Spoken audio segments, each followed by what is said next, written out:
this video, we are going to be going over the absolute essential game to play if you have a PS5, and that's Astro's Playroom. And you should play this game because you already own it. This game comes free when you get your PS5. So yeah, let's just get on in there, right? Sorry, buddy, but I've got to start from the beginning, But it's okay, we'll get back to where we are. So, this is a game, but it's also a tech demo to kind of show you the power of the PS5 and all the cool things that the tech can do. But it's also a wonderfully amazing nostalgia trip. You see, we're going through all the prior PlayStations there, and we're coming to the big new thing, the PS5. So here's a fun little demo for the PlayStation 5 controller, the DualSense. Motion controls, vibration, and there's the adaptive triggers. I just went back there because I hadn't really messed around with the vibration there. But you can feel the vibration through every little thing here and there. And then the triggers, right? The adaptive triggers that have programmable resistances to them. And it's got a touchpad, very much like the touchpad. And there you go, T-A-R-S, TARS, A-S-M-R. And let's also draw a circle here and a circle there, and no, you know what? Never mind. I don't know what I'm drawing. Let's move on. And there's a motion sensor, and it's cool because you move the controller around, and you can feel all the little mini robots jiggling inside. And then there's a microphone as well, which you can talk into, but when your microphone's muted, that doesn't necessarily matter. So it's a very cool controller, and I'm looking forward to seeing all the cool things the games do with it. And there she is, the glorious PS5. And yeah, the idea is that this is a fun adventure that takes place inside the PS5. So we're gonna go to all the different areas inside the PS5. How cool is that? And here's our little lovely playable character, a cute little robot named Astro. This guy is adorable. And so this style of game, it's like your typical platformer and you collect coins, right? That style of game. And then you got thrusters, which you can use to break the glass and unlock things. And you also got a little simple melee button, very Crash Bandicoot style gameplay, which I know takes after Mario, but we're talking Sony here, right? And there we go, there's a little computer chip, and he's a cute guy, and there's all these cool, fun areas to explore. And also the music in this game absolutely slaps. They did not need to go that hard with the soundtrack for this game, but they did. Man, it's so good, it's so catchy. This is the hub world, the CPU plaza, and you can get the little CPU chip there to do some cool things, if you make a dent in the glass, look at that, he wipes it off. And if you punch him, then he gets annoyed and he punches you back. So that's fun. And you can get him to punch other bots as well. He's very adorable. There's so many fun details, and you can floss in this game. You use the directional buttons and he just does a bunch of cute dances, and there's literally no utility for it other than, hey, let's be cute about it, right? Come on, how can you not find this guy adorable? This is a very wholesome, nostalgic, adorable game. And you can pick up these little canisters and throw them at crates and get coins. Yeah. So yeah, the purpose of this game, it's a tech demo to show off what the controller can do and the power of the PS5 and all that. And what we're gonna do is go to 4 areas, and each one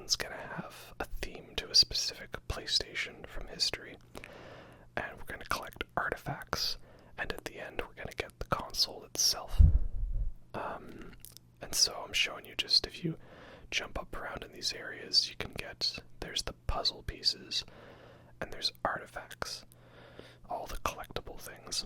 So the puzzle pieces will lead you towards completing this mural in the main PlayStation Labo, I think it's called.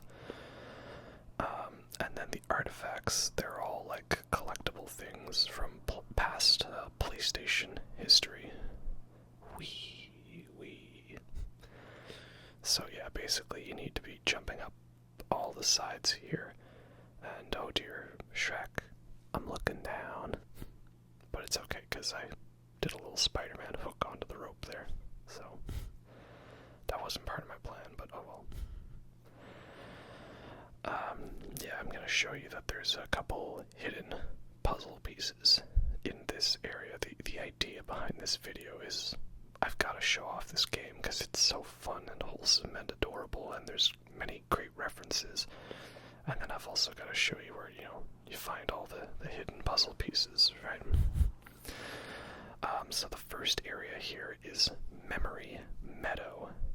This is the PlayStation 1 area.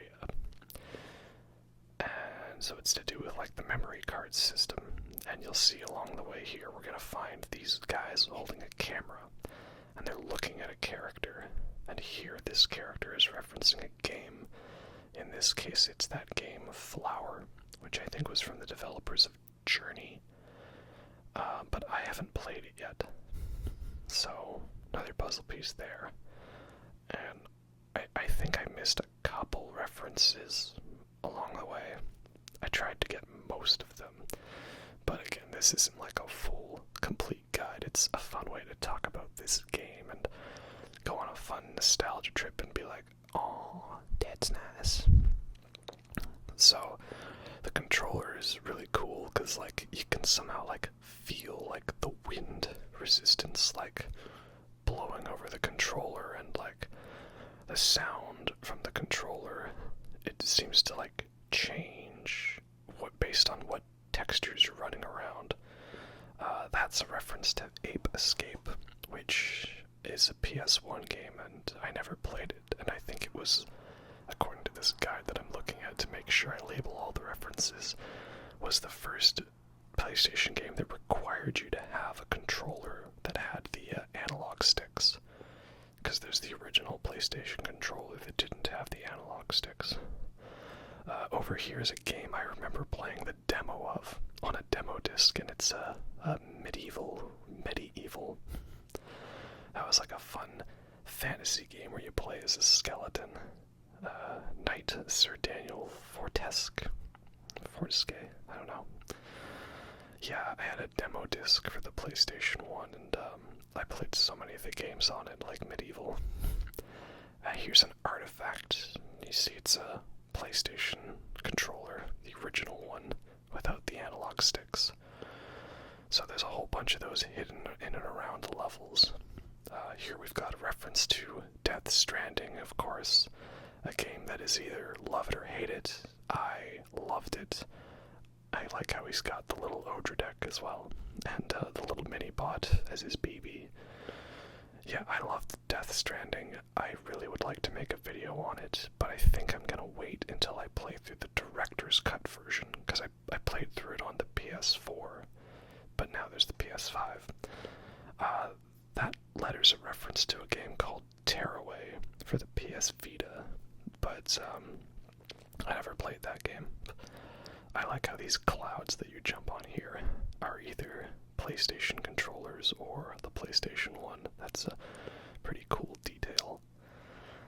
You're going to want to jump up here because there's more goodies to get.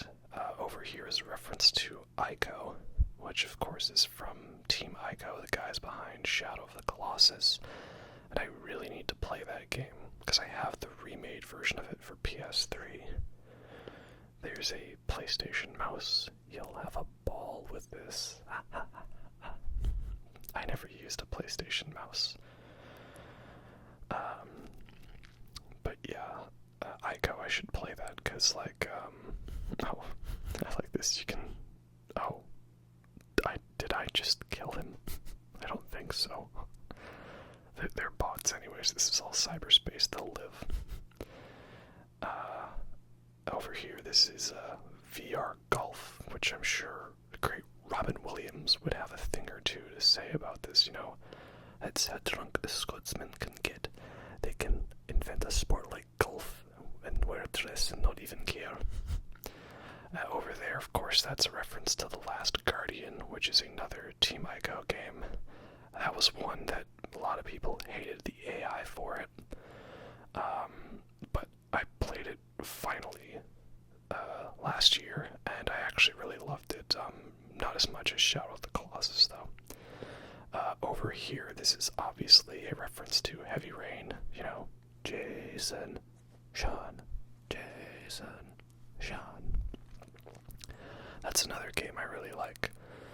Perhaps a bit dated now in some of the tech aspects of it, but I remember I got really into it, and you can't really take away that experience of the first playthrough, not knowing what was going to happen.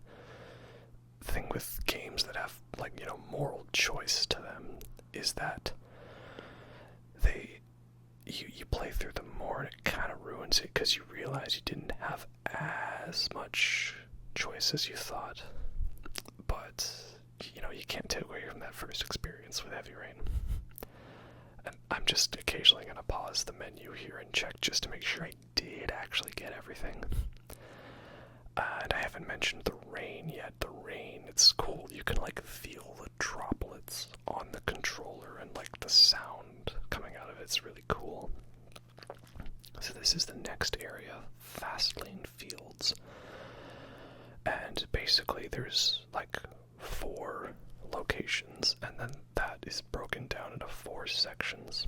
And the second and fourth section involves doing some kind of a motion control related vehicle type special outfit challenge. So here you use the touchpad to roll around this marble. So it's basically like Marble Blast. Y'all remember that? Remember Marble Blast? The camera guy there, he's focusing on a baseball player, so that's like MLB baseball games, I guess. Never was one for the, video game, sports games. I never could wrap my head around them. But don't go too far out, because there's a puzzle piece under there. And then I think there's another one if you do some good old bowling here. And there's also some fun trophies, I think there's one for getting a strike. So, alright, this one's for you, Lebowski. There we go, very nice. And this fun jump pad's yeah, it's very fun. And again, you gotta play Marble Blast. There's always the cute little buttons and stuff, and you really could take a while to see all the hidden details. There's that large bunny thing that's referenced to a game called Jumping Flash, which I don't know, but I guess it holds the Guinness World Record as the first platform game in true 3D, beating out Super Mario 64 by an entire year. And there we go, the PlayStation 1 memory card, so you no longer have to pause overnight. I don't remember ever having to do that. As far as I can remember, I remember having a memory card. See, growing up, I had a PlayStation 1, and I didn't have too many games for it, mainly that demo disc. And then I remember, there on the TV, you can see the PlayStation 1 menu. A game CD, which they had the weird black ooze, like the black goo from Prometheus, only way before that movie came out. Yeah, and I remember my friends getting a PS2 and having Crash Bandicoot on it, and I really wanted one, but my parents wouldn't get me one at the time, right? Because money and stuff. So then they got me the PlayStation 1 Crash Bandicoot games like Crash Team Racing and Crash Bandicoot Warped, and I ended up actually really loving those. I wasn't knowing I was gonna be into it, because it wasn't the same as the fancy PlayStation 2 version. But yeah, so a lot of fun times on the PlayStation 1. A lot of classic games for it, and some classic ones that I've never fully played, like Final Fantasy VII, or I haven't fully played original Metal Gear Solid 1. Once again, just checking to make sure I've got everything. So, up over there, that's a reference to Air Combat, or Ace Combat. I'm sure that's a game my dad would have loved to play. He was always into the jet fighter type games, and like the simulators, like on the computer where you had all the fancy joysticks and the controls. Over here, obviously a Ghost of Tsushima reference. I still need to play that game. I'm really interested in it. But the thing is, if I'm trying to go through games fast and make videos for them, then playing a very lengthy open world, stealth elements, third person type game, or as Yahtzee calls them, a Jiminy Cockthroat, then I don't necessarily have time for one like that. But I do want to play it. There's too many games on my radar right now. Not too many new games, but many games that over the years have built up that I haven't played yet, And long epic games are quite a commitment these days. Then there was the PlayStation 1 LCD monitor, and I'm not sure, was that the PS1, the cheapy console essentially? We'll see it later. Was that a re-release or like a special like mini version, like a Japanese only version? I don't know. And we gotta make sure we got all the coins, because we're gonna use those later for the gotcha prize machine, and we're just gonna ignore that happened. See, I'm back. I mean, the nice thing about this game is there's no lives or anything. Up there, that's a reference to Infamous. Of course, very nice, fun PlayStation 3 game. It was one of the first games I remember personally playing that was trying to, really focus on the whole moral choice elements. I know it wasn't the first game to do that, but it's the first one I remember playing where it was like, oh, you can actually, choose whether you're good or bad, and you can, pick a path. And then thus, it was also one of the first games I remember where I didn't like that you had to basically be full-on, hippie, Gandhi, I love everybody, or, literal incarnate of evil, all others must die. But it was a fun game, nonetheless. Then up here, there's a reference to, I thought it was a Fatal Frame reference, but it's actually a reference to Siren, which was, I don't know, it says it's a PS3 game, but it says it's from 2003. I don't know how that would make sense. Unless they made it in 2003 and it didn't come out until PlayStation 3 era. But yeah, obviously it's a Japanese horror game. I've never played it. Oh well. And then I like, as we're getting further up into the clouds, the music's more electric guitar, and there's all these big, classic-looking TVs, and they say Asobi on it as a reference to that this game is developed by Team Asobi. And I know with Astro, he had a couple of VR games for PlayStation VR, but that hasn't really been something that I've been into that much. Because VR requires all these fancy headsets and equipments and stuff like that. Not necessarily how I've planned on doing my gaming. I like it a little more simple. And I know that this giant robot, he's existed in other Astro stuff before, but I'm just gonna say that it's a Iron Giant reference because I can, So there we go, Iron Giant reference because I say so.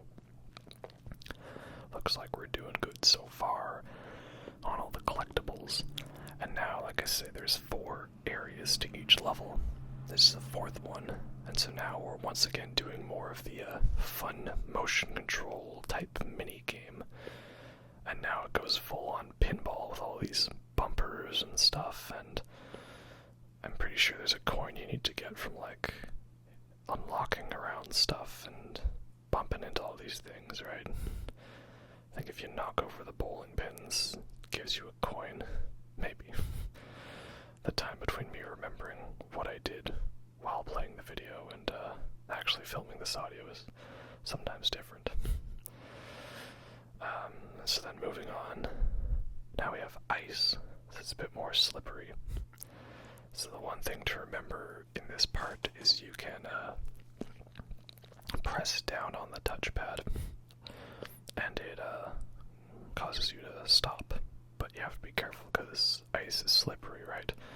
But thankfully I'm Canadian and I'm used to driving in the snow and the ice, so, you know, your difficult ice challenge is no match for me.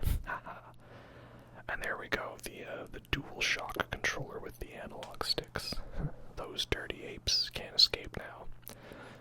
And I like how pressing the buttons on your PlayStation 5 controller presses the buttons on them. Also, Astro has so many cute little emotes and stuff he does for idle animations. Definitely some of my favorite ones. Like, if you have the camera pointing at him, and you just stay still for a second, he, like, waves at the camera like, hello, yes, I'm here. Or sometimes he'll just sit down and he'll, like, pull out a PSP. He's very cute in that way. There you go, he's waving at the camera. The Pocket Station. I never saw this before. I'm not sure exactly what it is. I'm sure someone out there had some nostalgic vibes for it. And then we got a nice, fun little big stretch with all the cool bumper panels, some more bowling, and then the big grand finale. And now you're not going to hear the game audio, but here's the best sound in the world.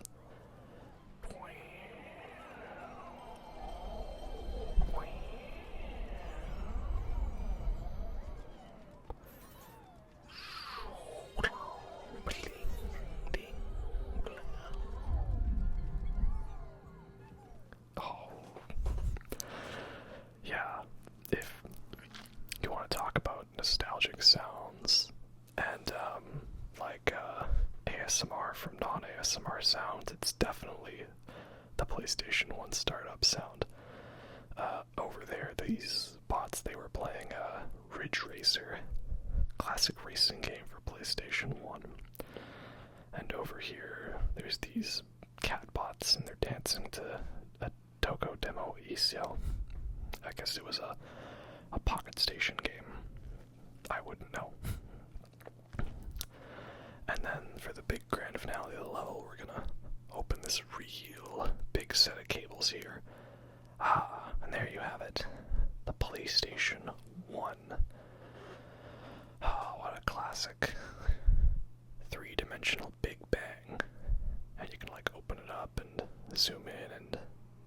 Man, what lovingly detailed rendering.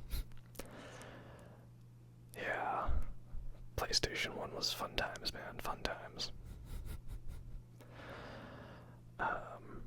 Yeah, PlayStation 1 stars in it. I personally, I like the startup sound of every PlayStation console. Like if I had to pick a clear favorite, I mean, probably the PlayStation 1 for just how epic and iconic and nostalgic it is. But I enjoy them all. In fact, I'm already nostalgic for the PlayStation 4 startup. That was the PlayStation Labo you saw there, but we'll get to that later. Thus, now we go into the SSD Speedway. SSD. Again, the music in this area also slaps. It's like this fun electronic song. And there's like a processed robot voice going, SSD, SSD. It's great. And I like how, like, as all these, like, Speedway cars are flying by, like it's Coruscant, or Blade Runner or something, you can, like, feel, like, the whoosh of them passing by. That's really cool. So you have to like launch yourself back here, and the trick I recommend is you want to get as high as possible. High, stoned, lol. Because there is a artifact up at the top of this area here, and if you miss it, you're gonna hit a checkpoint, and then you're gonna miss it, right? And it's like the buzz controller. I guess this is for some games that like were like game show type games. That's pretty cool.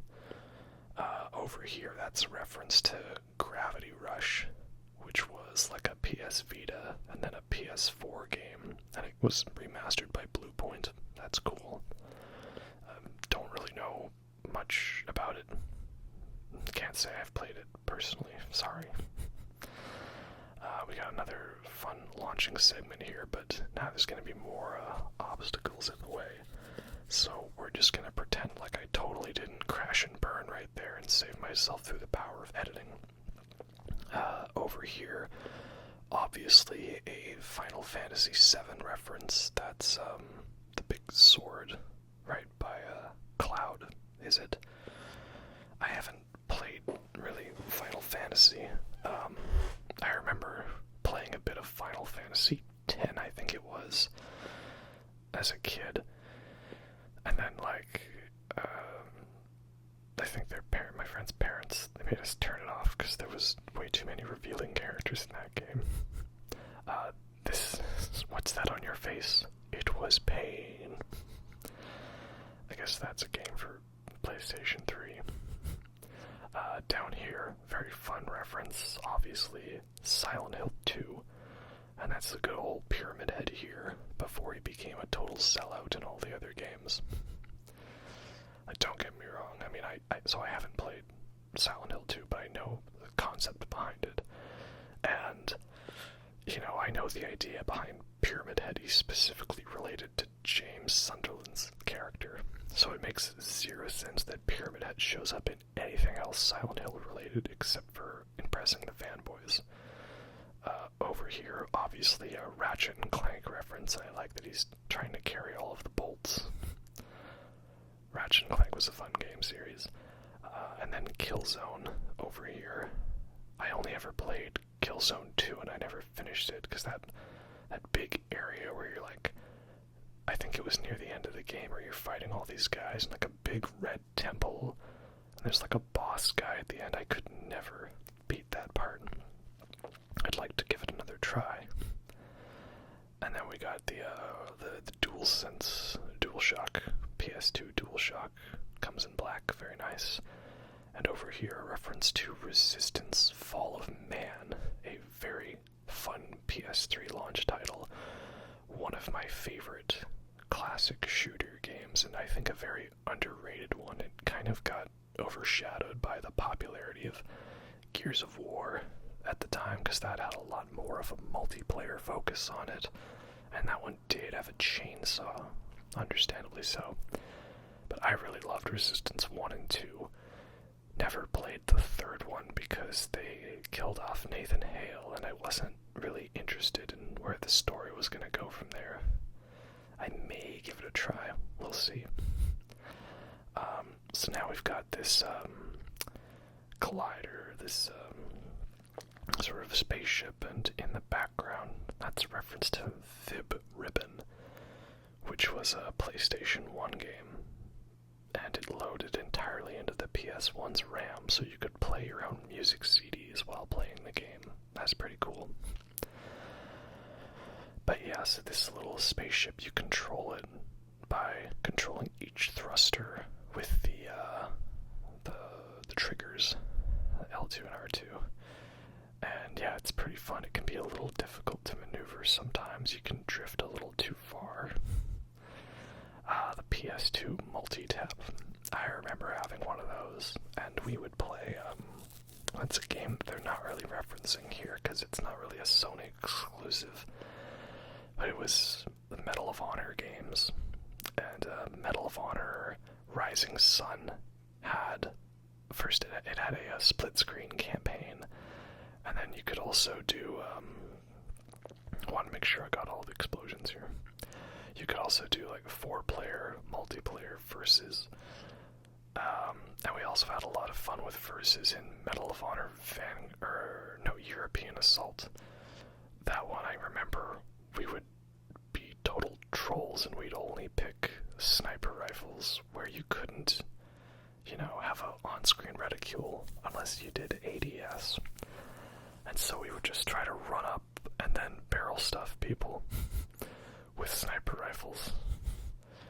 And over here we've got an artifact, the PS2 memory card, which I love it. It says resists even the most powerful psychics, so no mind reading for you, Psycho Mantis. Psycho Mantis, Metal Gear. And in the background, that's Spider-Man, right? All these spiders and webs. Probably a reference to, the 2018 Spider-Man by Insomniac Games, who also did Resistance Fall of Man.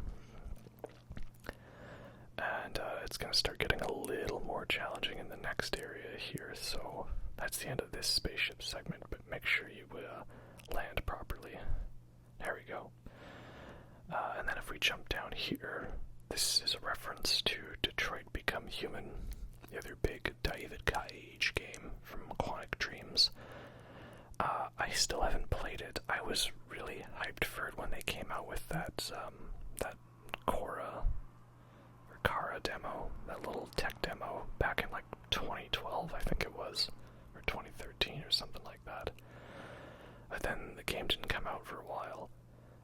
Obviously, Devil May Cry reference. I've only played Devil May Cry 4, which I know a lot of people don't like Nero that much, but I had a lot of fun with it, and I've heard Devil May Cry 5 is even better of a game. Detroit Become Human. I'm interested in it, but also not, because I haven't heard the greatest of things about it, and, it's a game that I need to be, in the zone for. I mean, I loved Heavy Rain, and Beyond Two Souls had some cool moments to it. That's a reference to Little Big Planet. It's a game that was interesting, and some of those levels could get, despicably difficult and despicably evil. That's a reference to Wipeout, which was a PlayStation 1 game, and I never played it. I'd like to play Detroit Become Human, but I don't know, the thing with those games when it comes to the choices, I know sometimes the choices don't matter as much as you think, but I can also get really into it and get really stressed about potentially causing a certain character. Like they say, video games make you violent, and then there's me reloading from a save because I said something that made the fake NPC character slightly mad at me. So, do video games really do that? I don't know. And now we got a PlayStation 2 disc where they had the blue background. Not sure exactly what was the logic or reasoning behind it per se. And then over here there's another puzzle piece hidden from the explosion. But yeah, so again, so many games I need to play. Devil May Cry 5, maybe original Devil May Cry. That guy over there, I didn't really look at him, but apparently he might be playing a VR game called Farpoint. So now now I have a machine gun.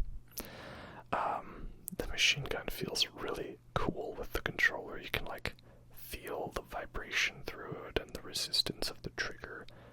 It's a really cool thing. You're going to want to make sure you keep the machine gun with you and then go back, because there's an area over here where you could destroy the glass there, and that unlocks another artifact, and this one is the eye toy. I never really played any game with the eye toy or anything like that, so not really something I'm familiar with. I never really was into the motion control style games. The closest I ever got to it was Dead Space Extraction on the Wii, and even then that's a rail shooter, so it minimizes the motion controls. Over there, that spaceship we see is Resogun, which is developed by House Marquee, and they're the guys that did Returnal, which is a wonderful PS5 game, and I have a video on that. I'm not sure what order I'm going to publish these, but like, I'm recording this literally the day after I recorded the Returnal video, so they'll both come out at some point. But if you have a PS5, you're already playing Astro's Playroom because it's free and it's fun and it shows you the cool controller tech. And you should also be playing Returnal. It's fun and it's difficult and you die a lot. It's great. And now here we've got another spaceship section, but this one is notably more difficult. There's a lot of obstacles you'll be needing to avoid here. Nice and easy, right? Like A New Hope, almost there. Almost there. Almost there. Oh, easy does it now. Tease it. It's away. Wait, how do I get out of here? Through the power of editing, that's how. And then what you gotta do is you gotta drift through that way, right? Tease it again. Ooh, spooky. Like I say, keep an eye out for all the hidden side areas, because there's lots of artifacts hidden down these paths. Like this one, it's the slim PlayStation 2. Cute kid. Looks just like its mom. That's the PlayStation 2 that I had. I had the slim version. And, man, I played that a lot. So many great games on the PS2. Medal of Honor games, the X-Men. Oh, X-Men, the game, the official game, where you could play as Wolverine, Nightcrawler, and Iceman. Crash Bandicoot, Wrath of Cortex. I know it's not an official Naughty Dog game, but I had a lot of fun with it. And here we go. This is probably the part I died on the most trying to film this part. Because you gotta, like, drift down here to get an item, and then there's also that puzzle piece between the two, like, shock orbs. So, there we go. We got the microphone, the SingStar microphone. Your neighbors will be thrilled. And if I wasn't playing with my headset at this point with the microphone off, then you could sing into that microphone. That'd be fun. And let's see if we can, oh, no, nice and easy. Through some more paths. There's bots in the background there, and I guess they're playing Street Fighter, but it's called Bot Fighter. That's cool. And here we have a boss fight. And it's like you gotta like light up the TNT bits on him and then dodge his like super laser. But then there's all these other guys that are flying around. They're trying to knock you around with the like little like knock you around balls or whatever, metal. And the part I always have trouble with is trying to drift down to the guy on time to light him up. But that's how you do this boss fight. And then a big journey up the top. And if you listen carefully, you'll hear another wonderfully nostalgic sound.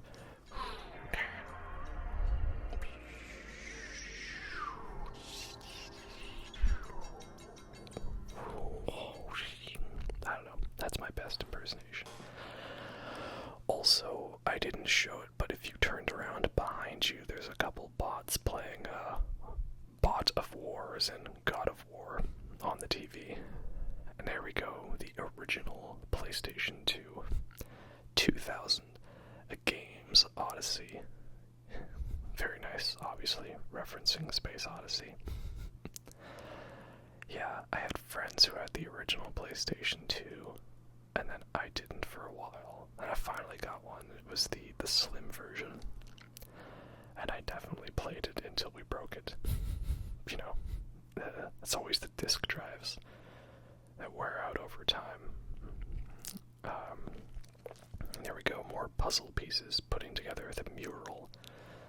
guess we'll go over that later. So we're going now to the third area. This is the Cooling Springs. This is the PlayStation 3 themed era. And here we go, we got the Bot Beach coming up. So it starts off with like this fun little slide and great dual sense feedback. And then now we're in the water. And it's just so cool how like you can go from the water to the sand and you like really feel the difference. It makes you feel like you're walking through sand. It really makes you feel like Batman.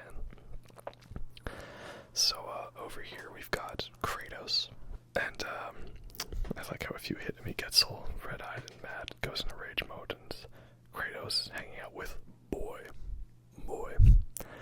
I have not played any of the God of War games. I am interested in them because the story looks great, and well, God of War Ragnarok is on its way, and we've got the glorious return of Thick Thor. Over here, this reference, I thought it was House of Goo, but it's actually Loco Roco, which was a PSP game that was eventually ported to the PS4. And, oh, that's cute. You should go for it. Go on, do it.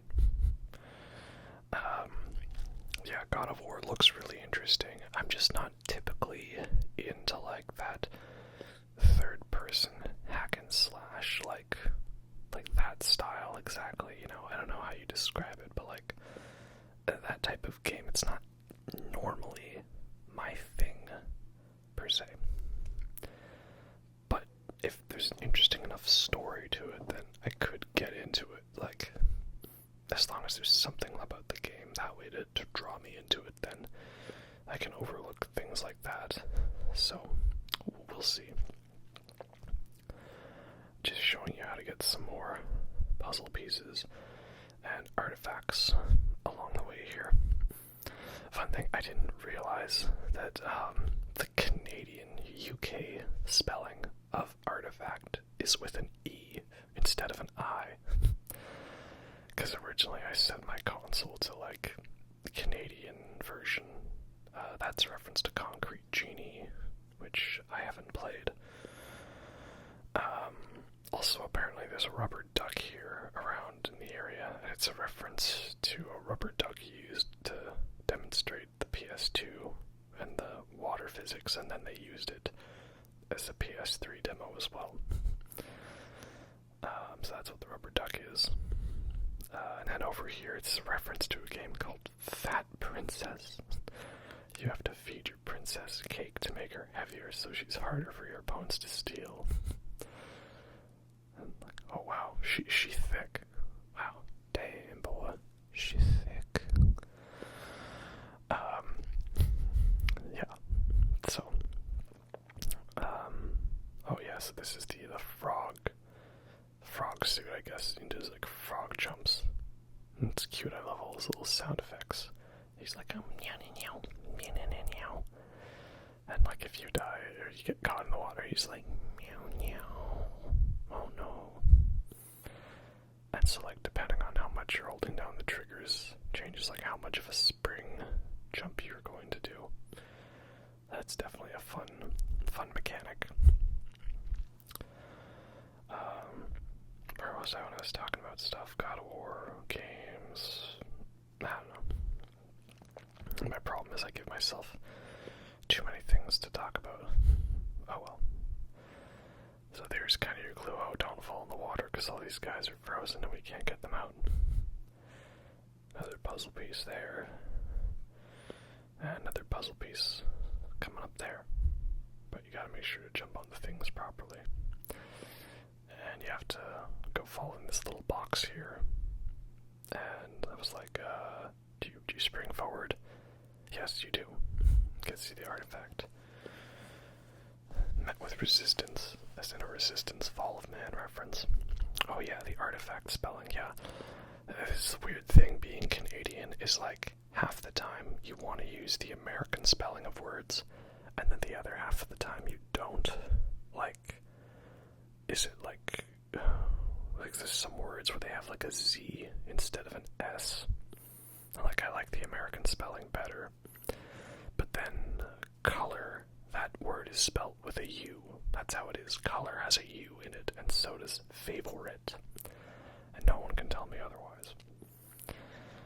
Also here, it's just a cardboard box.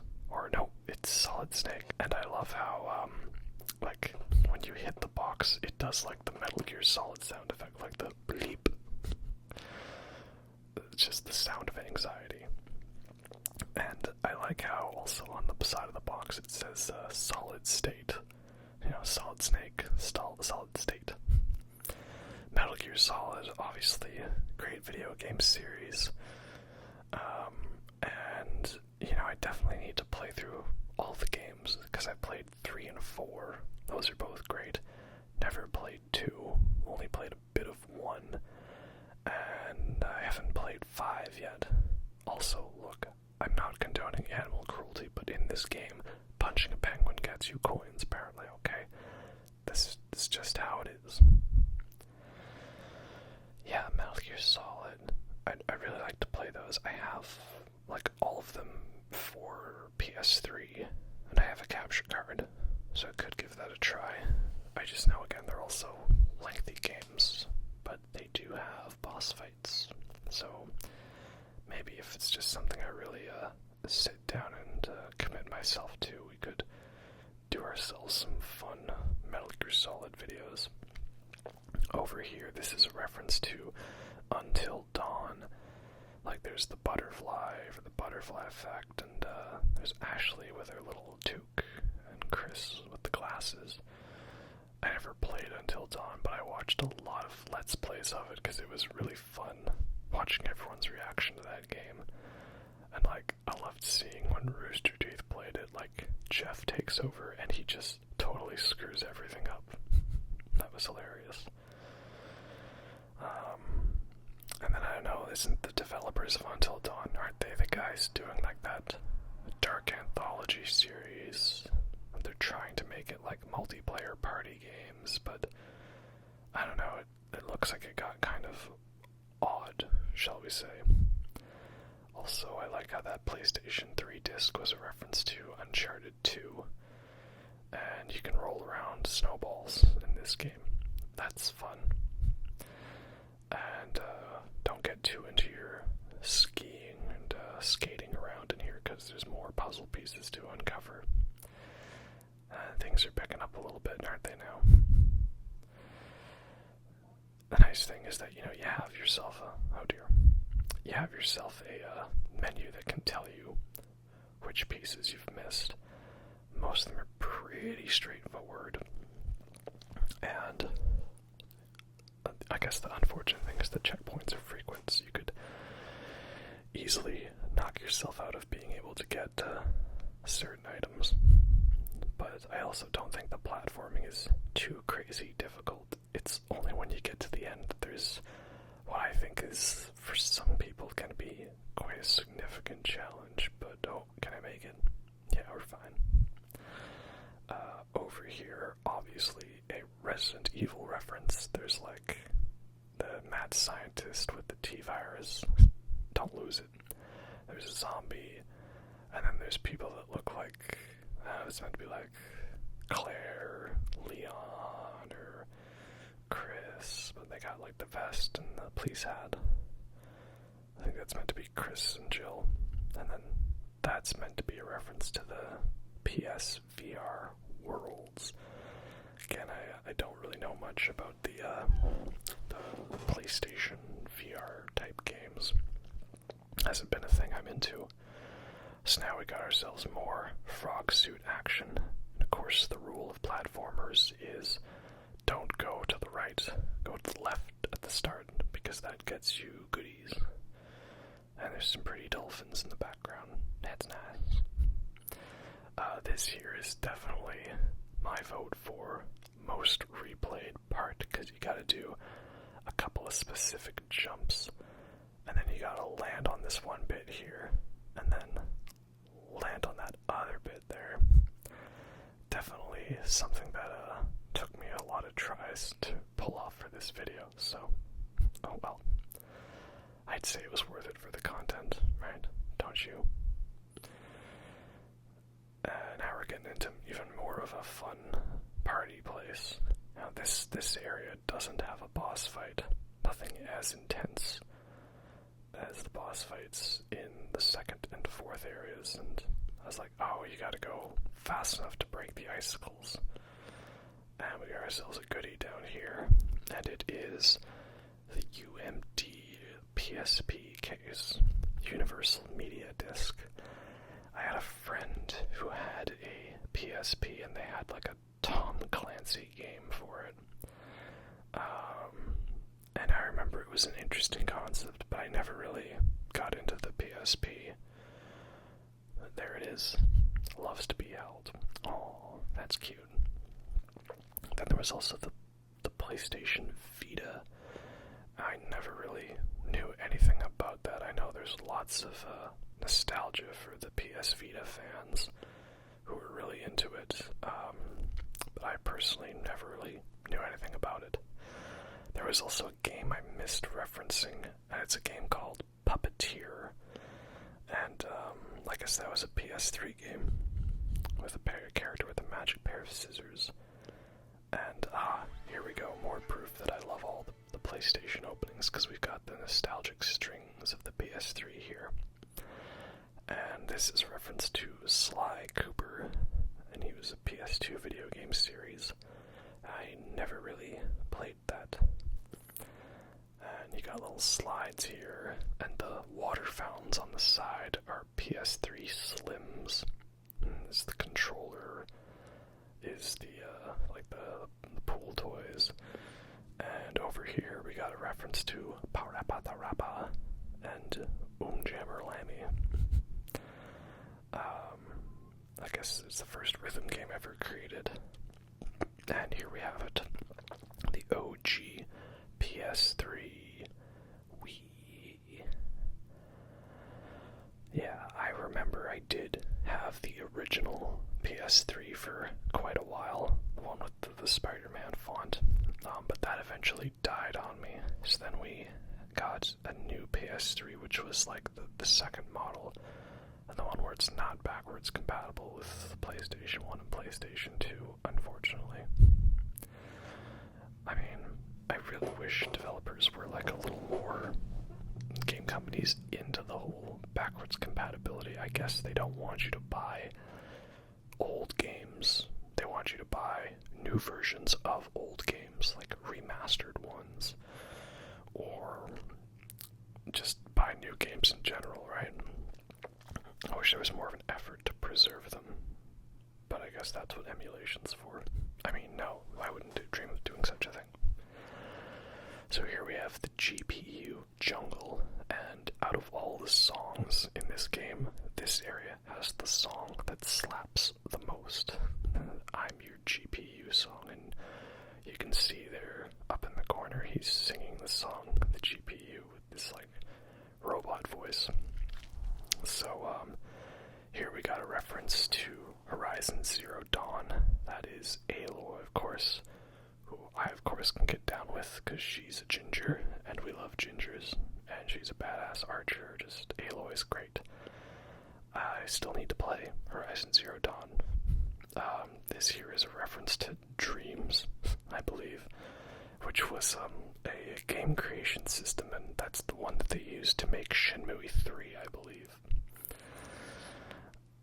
And there's a hidden area in here. Yeah, I'm not gonna have played Horizon Zero Dawn before Horizon Forbidden West comes out. That's embarrassing.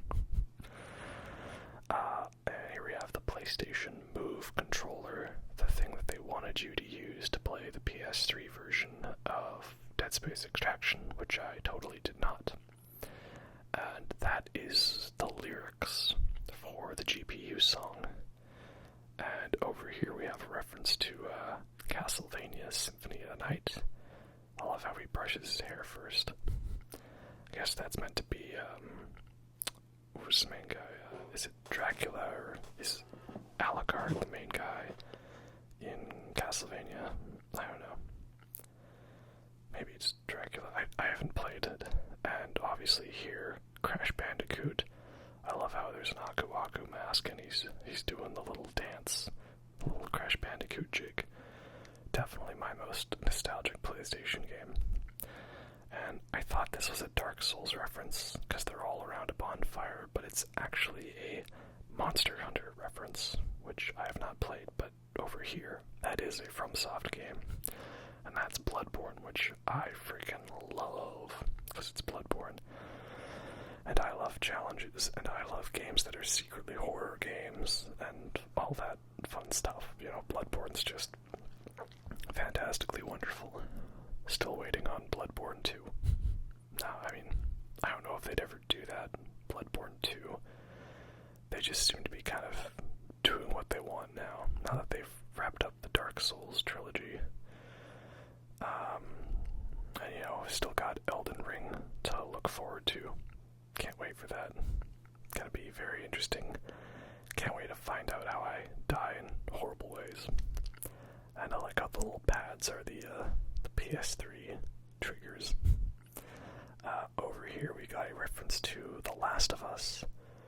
And that, of course, is a game that everybody loves, and nobody said anything controversial about its sequel. Nope, not at all. I still have not played The Last of Us. It's actually probably the game that I have attempted the most times and then stopped playing because, I don't know, I just haven't been able to get into it. And then, like, I thought playing it at the start of the pandemic would be an interesting choice. But that was when I thought the pandemic was not going to last more than 2 years. And when I thought that, you know, maybe, hey, we're all going to work together as humanity and stuff, and not we're going to block hospitals and stuff. That's a reference to Uncharted, of course, classic game. I love all of them.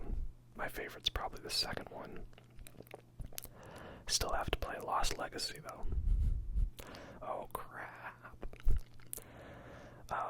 Now, I don't know if this counts as an Indiana Jones reference, but I'm going to say it does, because that was pretty fun. And over here, there's a game, this is a reference to Patapon, which is a PSP game. It's a rhythm-based nature game. You take on large beasts. It's interesting. Yeah. So I thought it was going to be, but I guess we've currently realized the solution to the pandemic is just simply act like it doesn't exist and it all magically goes away and hey, whatever happens, happens. That's life. So, bit anticlimactic, really. It's like the way that they solved the corrupted blood incident in Warcraft. They just hard reset the servers. Bit anticlimactic, really. That's a reference to Days Gone. I have not played that game. I can't remember if I've heard that it's good or not. There's Daisy, and then there's Days Gone. Oh, can't forget the artifact or the puzzle piece there. Sometimes I get my game titles confused. Also, I guess if you looked to the right, up at the top, there was a reference to Legacy of Kain, Soul Reaver. And that's a game I hear a lot about. That's an older game. People talk, oh, Legacy of Kain this, Legacy of Kain that. But, I never played it. I don't really know what it is. You know? That's kind of the fun thing, is like, certain people have their nostalgic games. And, oh dear. And other people have theirs that are completely different. That's kind of fun to share in that. Yeah, so this is like the monkey suit, and it's kind of cool the way you operate it is like you tilt the controller back and forth to swing yourself forward, and then you grab on with each trigger for your hands, and then you can like do a little like flip motion with the controller, and that helps you grab onto it. And then there's these bits where you have to grab slowly on it, so there's a lot of fun use of the controllers here. And here we have the PlayStation camera. Again, VR camera tech. not something I've really done much on. What you gotta do is actually jump to the side here, and then there's this fun little climbing challenge stretch with more puzzle pieces. And then fall down here, and there you go, another hidden artifact. This one is, of course, the DualShock 4. Legend has it, little robots live inside. Yeah, I remember the PS4 controller kind of weirded me out with the touchpad, and I didn't really know how well it was going to work, but then I realized that most games don't really use it that much. They just basically use it as like another inventory style button or like a select button. So I remember like there was that Killzone game that came out, and you had to use it to like swipe different directions to order your little buddy robot to go different ways. So then I guess the Ninja Bots game on the TV there, that's a reference to the Playroom, which was some kind of PS4 type pack. And up there we have Lara Croft, the original Nathan Drake, right? Third person action adventure, fun shooty times. Over here we have the Maiden in Black from Demon's Souls, and I chose the bad ending. Sorry. No, I hit him too. And then up there we've got Shadow of the Colossus. Amazing game, one of my all-time favorites. And both of these games were remade by Blue Point. So it's like the Blue Point corner. That's pretty fun. Got another artifact over here. It's the PSVR processor unit. Nobody knows what goes on in there. Okay, that's a thing, I guess. This here is a reference to the Order 1886, which they were going to try to promote as like a huge, big PS4 game, and nobody played it, and it didn't do well.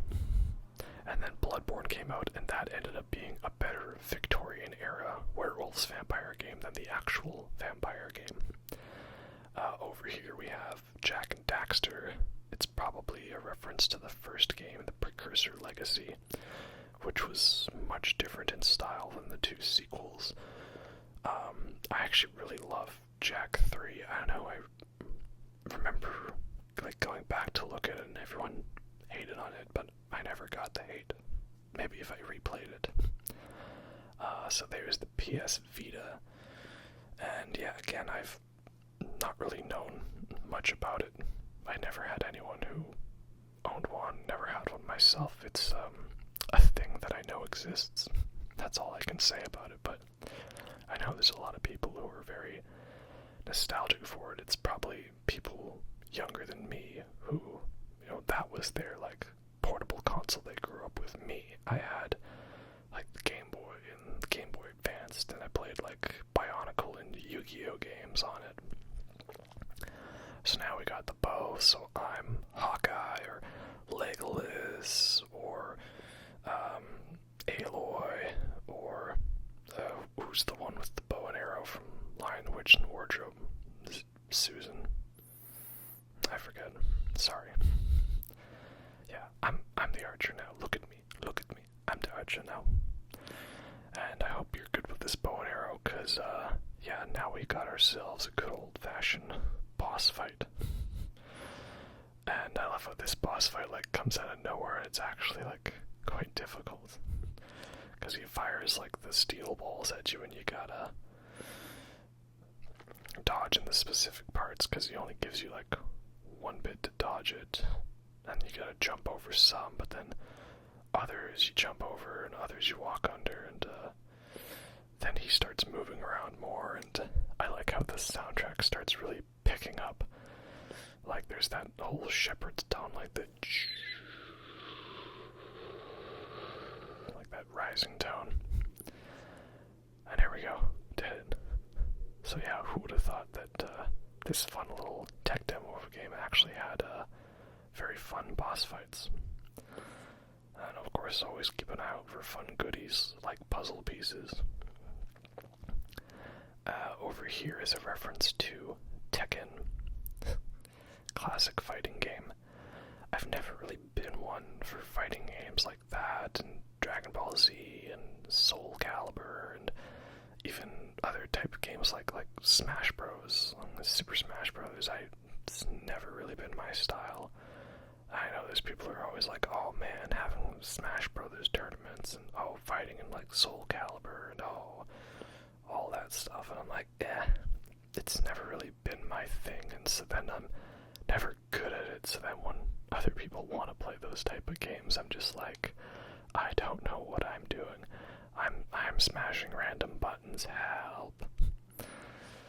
So, yeah, sorry, fighting games, not really my thing, but if you've watched my channel, you know more what my style is. And here we have the PlayStation VR headset.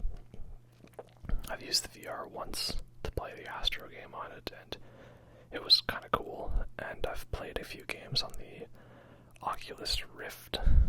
The VR is definitely interesting, but I still feel that it has more places to go before it becomes, like, really the thing that it should be, you know?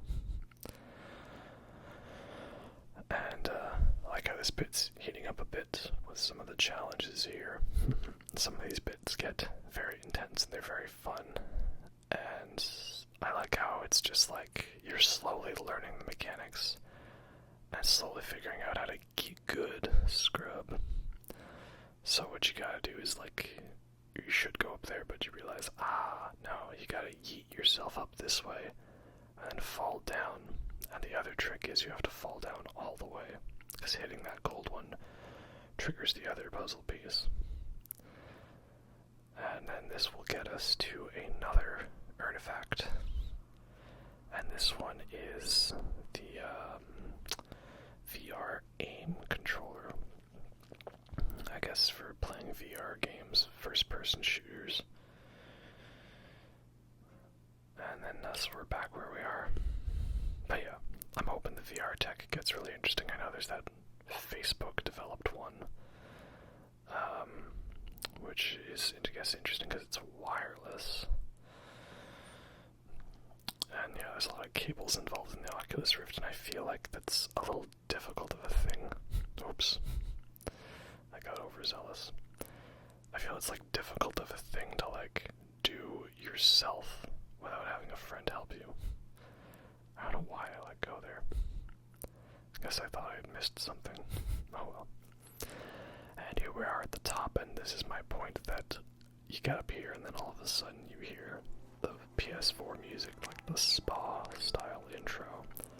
And I'm like, yep, I'm a little nostalgic for the PS4 music. So there's snowballs here, and you can roll them around. And I think you get a trophy for rolling it up to, like, the biggest snowball possible. And there's also an arrow you can unlock in here, and then you can use the arrow to shoot all the rabbits, and that gets you a trophy that's a reference to God of War, you know, boy. Well done, boy. And I was like, I don't know, how big can we go? Let's go. This isn't like Animal Crossing where you've got to get it the exact right size, but then no one actually tells you what the right size is, and you have no way of measuring it, and otherwise you have to go and time travel the next day to figure it out. So infuriating. And over here we got a reference to Journey, which is, of course, classic PS3 game that got a PS4 remaster. That game is such a journey, for lack of a better word, right? It's a journey. It's a great one. Might need to make a short video on that one in the future. And I guess there's some bots also playing Monster Escape, which was another Playroom VR reference. And there we go. We've got the PlayStation 4 promised greatness, delivered more. Oh. Yeah, I know a lot of people really knocked on the PS4 when it came out, and, like, I didn't rush out to get it. It was probably, like, at least 3 years after it came out before I got it, because there just wasn't anything that grabbed my attention game-wise, and and it wasn't backwards compatible. That was really not much of a draw, but oh, there's a creepy sound coming from the basement of the CPU plaza. Well, I guess we better go take a look at that then. So yeah, I'm glad that the PS4 managed to become something great, because there's so many great PS4 games, and it was a wonderful console, and I'm looking forward to seeing where the next generation goes. But yeah, I'm just glad it came around to it, because there was a lot of negativity for the console when it was released, and I think I was one of the people on board with that too, but it's earned its right. And I like that they kind of, I don't know if learned from their mistake with the PS5, but oh, what's this? It's spooky. Everyone's scared. Oh, we're going into the monolith, boys.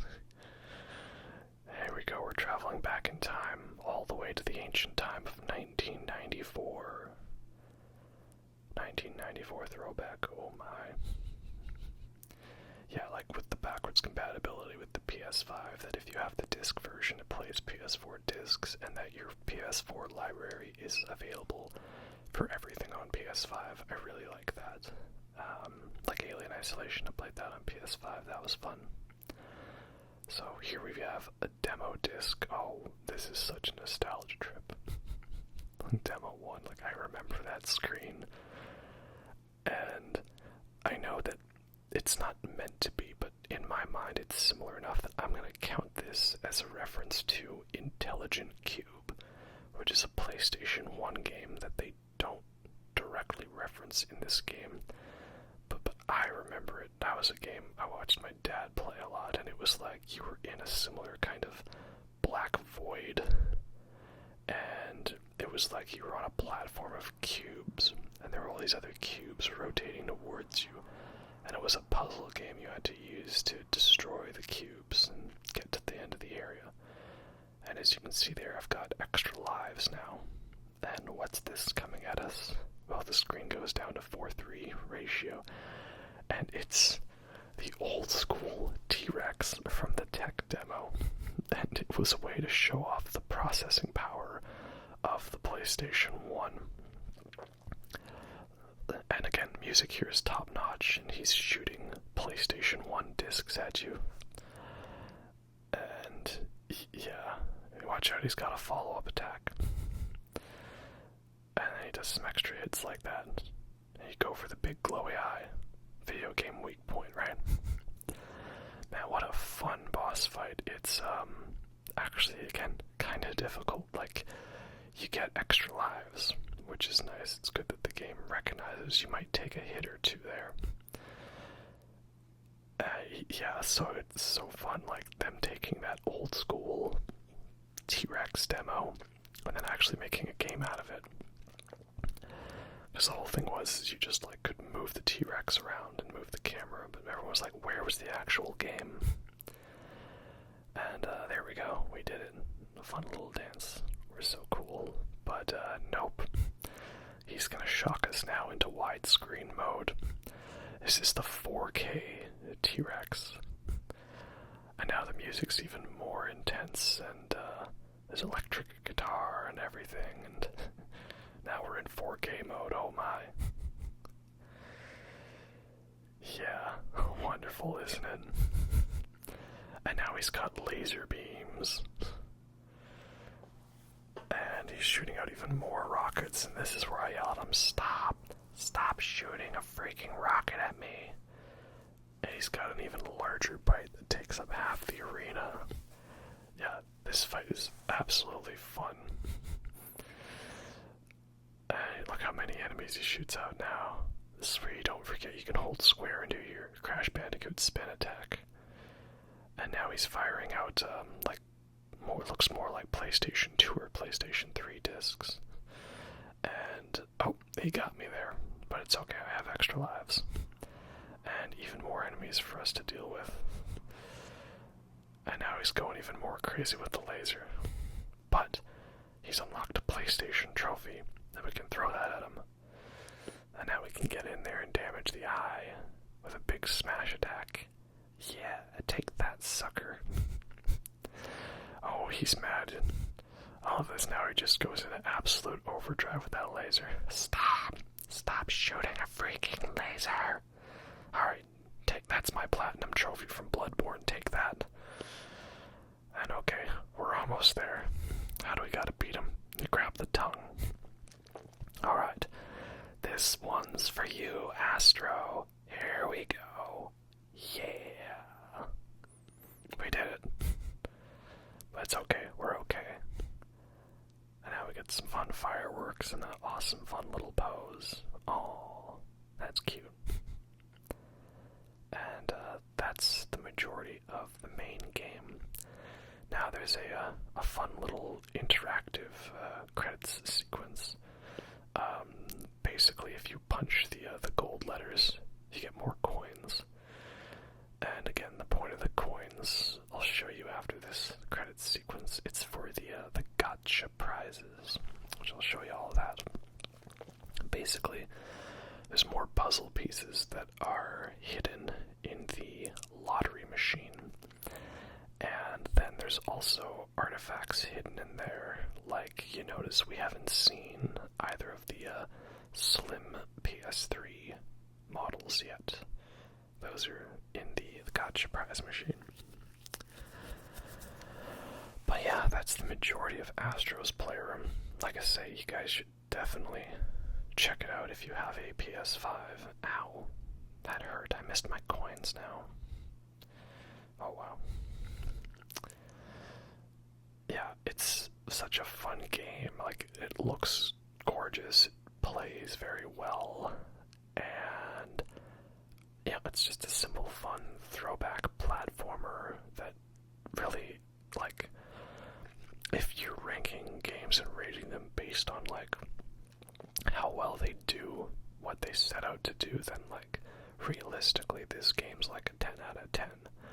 It is a fun tech demo to show off the new controller and the processing power of the PS5, and it also serves as a amazingly awesome nostalgic trip down memory lane with lots of fun throwbacks to so many classic games. Like, I've had people who never really knew much for PlayStation games and didn't really grow up with them. They grew up with, like, Xbox or Nintendo. I've had them play this game, and they get reminiscent over stuff that they didn't necessarily have an emotional connection to. Also, Kenneth C.M. Young, music composer, you outdid yourself on this game. Oh, that's a nice little fun message. Thank you for playing. Oh, no. Thank you, Team Asobi, for creating such a wonderful game. Like, who would have thought a tech demo for the PS5 would be, like, one of the best releases for that game, for that console. But there is one more thing. Alright, we've got PlayStation 1, 2, 3, 4, but we can't forget about the next one. So here we have the Pulse 3D wireless headset, which I have that headset because it came in a bundle with the console, and I really like it. It's more comfortable and controllable than the PS4 headset. And the 3D audio, specifically in Returnal, was really good. I talked about it in that video. But, like, there's a bit in the house where, like, somebody runs above you, and, like, I legitimately pulled my headphones off and thought someone was upstairs. It really messed with my mind. So, yeah, audio in that is great. And then over here, we have the controller. It's in your hands now. Get it? Yeah, it's a very fun controller. I also like that the light on it is, like, actually visible when you're holding it. I never understood that with the PS4 light. It's like, oh, there'll be a light on the end of the controller you can't see that is very bright, drains a lot of power, and provides no useful function unless you look down and turn your controller upwards, but they rectified that, with this one. And there we have it, the PS5. The best part is the reference here, and that is number 5 is alive. Number 5 is alive. Johnny 5 or whatever it is. The one robot, you know. Hey, laser lips, your mama was a snowblower. Out of all the things they could have picked to reference for that very interesting, obscure choice. And there we have it. The family is all here. So we've got the key PlayStation artifacts, but yeah, track down every artifact, and we gotta complete the mural. So to do that, we're gonna wander on over to the gotcha prize machine. And there's a couple other references to stuff in this area that I'll show you once we've unlocked everything. This is the prize machine here. Look at that, he's so happy to see you, isn't that cute? And, pardon myself, just gonna have a bit of a quick drink here.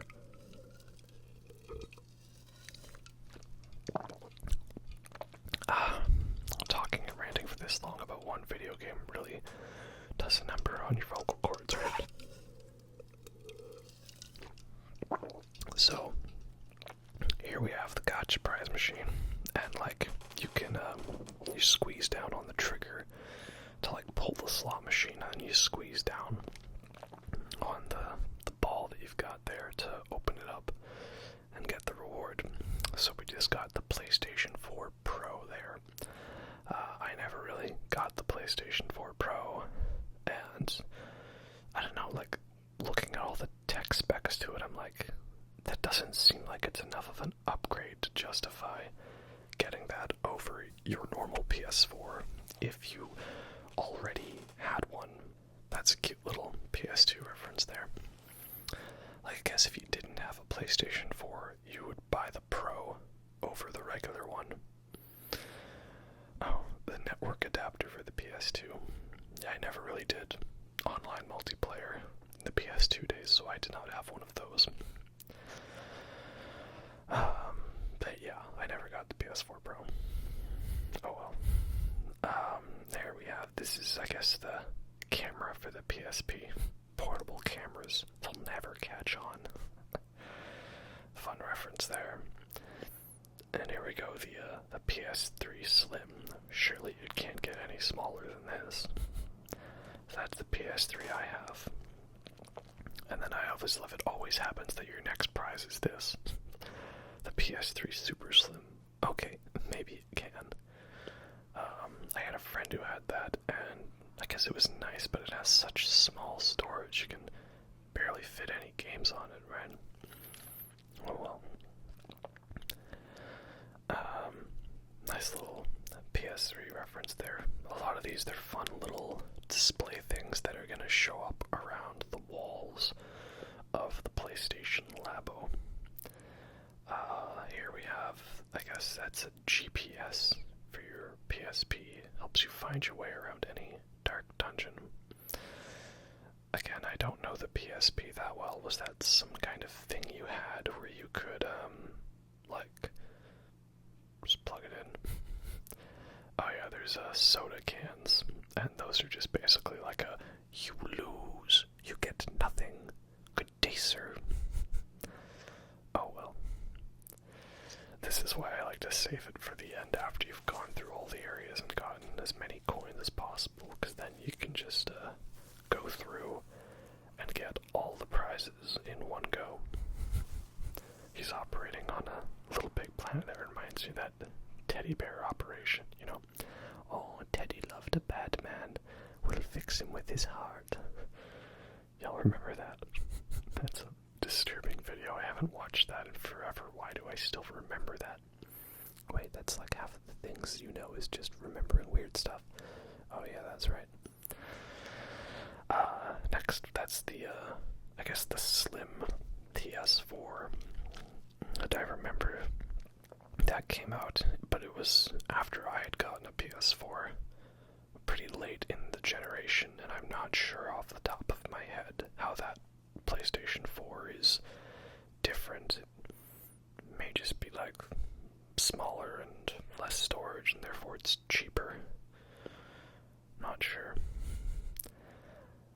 so it's the logo is Sony Computer Entertainment and then Sony Interactive Entertainment.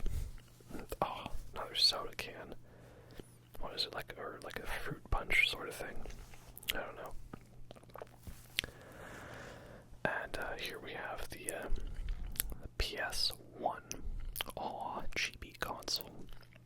And I'm like, is that something that was released in the PS1 era? Or, I remember I heard they were going to do that thing where it was like a redo of the PS1 and it had like a bunch of games stored on it. That was a reference, by the way, the last one, to like the famous fake PS3 boomerang controller design. They did it just for the lols. Okay, we've got a couple more to get. It's fun, it's the PS2, like, weird loading screen memory things and PS4 stuff. And there we got the, that was like the PSP Go. No UMG. No UMD. OMG. And I guess that's like a slim PSP. Oh no, if only I could get more money through the power of editing. T-Rex foreshadowing, you have no idea. Alright, last artifact. And it is the microphone for the PSP. Okay. I guess that's a thing, I don't know. And then that's a little display thing. So, that's it. We got everything. Yay, fireworks, all the symbols. And so now I'm going to take a little bit to explore around and kind of show you. So the mural is now all complete. And isn't that pretty? It's like this fun little visual history of PlayStation with like this fun graffiti design to it. And yeah, so many cool things like showing you the years of everything, and then like the development, like HD, Vita, Team Asobi, launch of VR, and then that way to the new generation, to the 4K generation. Ooh. And now we've got all of the goodies hanging around here. And yeah, it's fun to go interact with them. Like there's the iToy, the microphone makes sounds, the multi-tap spawns enemies. I don't know why. Odd. And the network adapter makes like the dial-up sounds, the classic sounds where you play that and like who's gonna know what it is. And then you can change the logo on the PlayStation 2 and it makes the startup sound. And then on the inside of this one, there's just randomly a bot. Like, bro, are you okay? I don't know.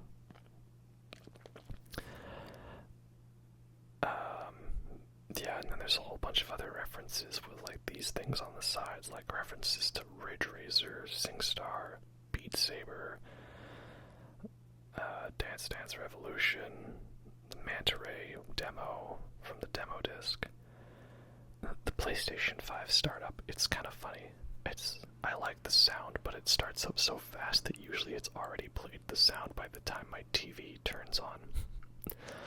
So sometimes I like to make sure I can hear the TV from it, have the TV on first, and there's that good old classic PlayStation 1 load up. Yeah, it's fun to just punch things, and don't worry, that guy can rearrange it, and he'll make sure they're all alphabetized. I saw a fun joke that like that PlayStation 1 memory card, there's probably more memory used to render that PlayStation 1 memory card in this game than there is actual memory on that original PlayStation 1 memory card. And there we are, we're hearing the PlayStation 4 startup sound. I'm nostalgic for it. Hey look, it's me, I'm on TV. It's the Astro Rescue Mission, which was the VR game for it. And apparently there's a reference on the inside of it to Shuhei Yoshida, who was a former resident of Sony Interactive Entertainment and one of the original members of the PlayStation project. And then yeah, here we go, we're starting up the PS3, that symphony sound. I know a lot of people kind of say the symphony sound reminds them of the start of Symphony of Destruction by Megadeth, but I also think of the tuning up strings from Porcupine Tree's Stupid Dream album, specifically the Stupid Dream interlude and the song Even Less. And so then there's more references to like Bought Away, which was Tear Away, and Bought Upon, which was Pat Upon. A little more discs and stuff, and I'm sure there's somebody watching the PS Vita thing here that's getting real nostalgic. It's not me, sorry, but, you know, if you are, then that's great. That's a reference to Beyond Two Souls, which was the other David Cage Quantic Dream game. I enjoyed the story to it. It wasn't the greatest in the gameplay-wise, and I haven't replayed it nearly as much as I replayed Heavy Rain, but it was still alright. That there is, of course, a reference to the greatest game of all time, Knack, and that has the greatest sequel of all time, Knack 2, baby. But when are we getting Knack 3? That's the real question here. I like how if you hit the logo enough times, it reveals the old one, and the guy's like, no, wait, we don't want that. And there was a guy playing Beat Saber on VR. There's Ridge Racer. There's all these guys trying to come up with the PlayStation logo. And there's Spyro the Dragon. I remember playing Spyro on a demo disc. That was fun. Here I'll try to give you a good look at the mural. Lots of fun stuff on there. Yeah. Oh, this is so wholesome and fun, is it not? I think it is, personally, you know. I've played this game multiple times. I've gotten friends to play it. Like, this game has not gotten old for me. I think it's just wonderful. So I hope I managed to point out and find all the references. Again, I sort of did it from memory when recording, and then I'm just reading a guide. Try to point out the references for the ones that I'm not too familiar with off the top of my head. And there we go, that's the end of this mural and into the new generation 4K HDMI 2.1, baby. And the grand glorious PS5. So here's hoping we get some real cool PS5 games coming out, and one last fun look at all this great stuff, and one final dance for y'all, you know. Alright, well, that is Astro's Playroom. Anyway, I guess I'll just go to the credits now. That's usually what I do. I save the credits for the final bit, the final montage. These actually play after you beat the 4K Rex, and then before you get the PS5 stuff, but I figured it was better pacing-wise to throw the credits at the very end. So yeah, that's Astro's Playroom again. As I was saying in the playable credits scene, it really, this game's a 10 out of 10 because it does exactly what it was trying to do, but even more so than what it did. Like, we'll talk about Quantic Dream right now. So yeah, I loved Heavy Rain. Beyond Two Souls was good. I mean, you got Elliot Page and Willem Dafoe being absolutely great in it, so that's good. But again, a little messy in the gameplay, like the fight scenes where you had to like move in the direction that your character was moving. That didn't always translate well. But it had some good emotional beats to it. And then beyond Detroit Become Human, I still, you got this far, here we go, we give you 10 cool points, thank you very much, that's nice. Detroit Become Human, I still haven't played it yet, because I'm just not sure if I'm gonna dig it, right? And I'm anxious, because again, I like to reload games if I say a thing that makes the fake character mad. You know, so much for video games make you violent. And then if I'm in a good mood, I listen to death metal, because death metal makes me happy. And then they've got a new game coming out. I think they're doing that Star Wars game, Star Wars Eclipse.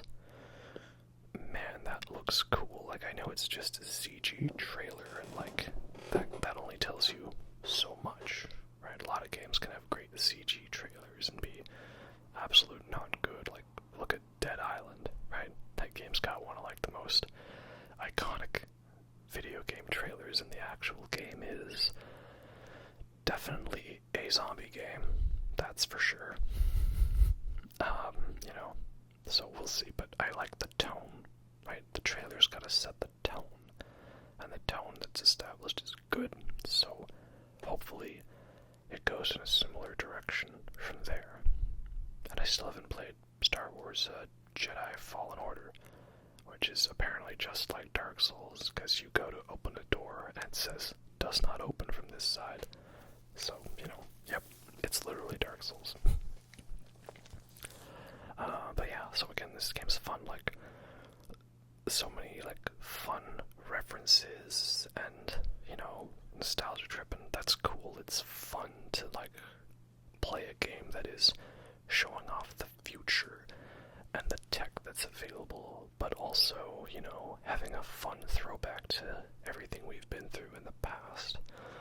I personally feel like I'm around the perfect age group for this game, because I wasn't born too early that I had grown out of childhood when the PS1 came out, but I wasn't born too late that I, like, didn't grow up in a pre-internet era, and, you know, I didn't grow up in a post-smartphone era. I remember when cell phones were coming out, and, you know, when the iPhone came out, and all that stuff, right? And I remember a pre-MySpace and a pre-Facebook era.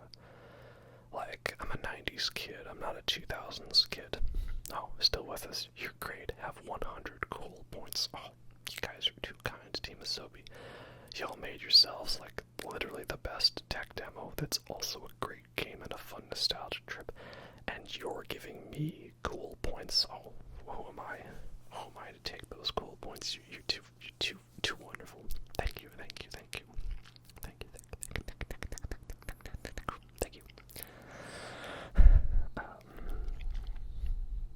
Yeah, so, you know, I grew up in the 90s, and I remember pre-internet and pre-smartphone and pre-Netflix and pre-Facebook. I remember when you didn't have to pick your seats in the movie theater. That was fun, showing up like an hour early to get the best spot. Yeah, so that's the age I was, and it's really worked well for this style of games, the way they've evolved over the years. I feel like they've evolved with my age and for what they're focusing on and stuff. So it's going to be interesting seeing what the next generation comes up with. I mean, you know, we live in what fun, exciting times we live in, right? So many crazy things going on in the world. Who knows what happens? Like, maybe by the time I release this video, like, we'll have just decided the pandemic doesn't exist anymore, and it's over, and because we said so, right? Who knows? Yeah, times are changing, that's for sure. Anyway, yeah, I don't know whether this or Returnal is coming out first. They're both about the same length, and I kind of like to space out the video game videos, but these are both probably coming out before Elden Ring, because again, I will do my best to get that one out as soon as possible, but I can't promise anything, because again, From Software games are notoriously difficult, and they're also very, like, obtuse and obscure in that it's not always obvious how you fight every boss. And I mean, I'd like to play the game rewind and experience it as is to an extent. But also I know that a lot of times if you want to fight a certain boss, then you have to like get a specific item from a very small area. Oh, Amaterasu lives on. Oh, Okami, very nice. That's another game I still need to play. So, yeah, like, there's a lot of stuff to it, right? Oh, hang in there. 1,000 cool points for you. Oh, please. Too kind again. Yeah, so, we'll see how that goes. Anyway, we're gonna get to the end here soon, so yeah. Astro's Playrooms. Great. You should play it if you have a PS5, because this game, it's literally free. Phew, that was a lot of people. Thank you, everybody. Oh, that's nice. Very sweet of you. Now there's one more special person we have not thanked. Yes, of course, and there's a special person I haven't thanked. And it's you, the player and the true hero of this story. You, the viewer of this video. We'll see you again in our next adventure. Anyways, I hope you all enjoyed that, and I'll catch you next time. Have a good night.